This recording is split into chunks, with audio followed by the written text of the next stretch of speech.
ကောင်းတဲ့မျက်နှာဖုံးနောက်ကွယ်မှာသူတို့ကတကူကောင်းဆန်လုံးနဲ့ဖြက်စီးရေးသမားတွေဖြစ်နေတယ်ဆိုတာသိပါသလားဒီနေ့ဥဟန္တာတိမ်မန်ကနေဘီဘာလေးတွေရဲ့လူမသိသေးတဲ့အမောင်ချမ်းကအမှန်တရားတွေကိုတင်ဆက်ပေးသွားမှာပါ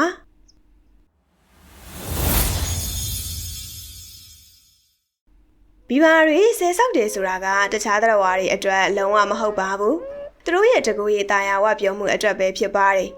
သူတို့ရဲ့ဆယ်ရီကြောင့်ရေကြီးချောင်းတွေပိတ်ဆို့သွားပြီးတော့ရှေးအောက်ကငါးတွေသွားလာတော့မရတော့သလိုကုန်းပေါ်ကတခြားသတ္တဝါတွေရဲ့အနေမြေတွေပါရေကြီးနှမြုပ်ကုန်ပါတယ်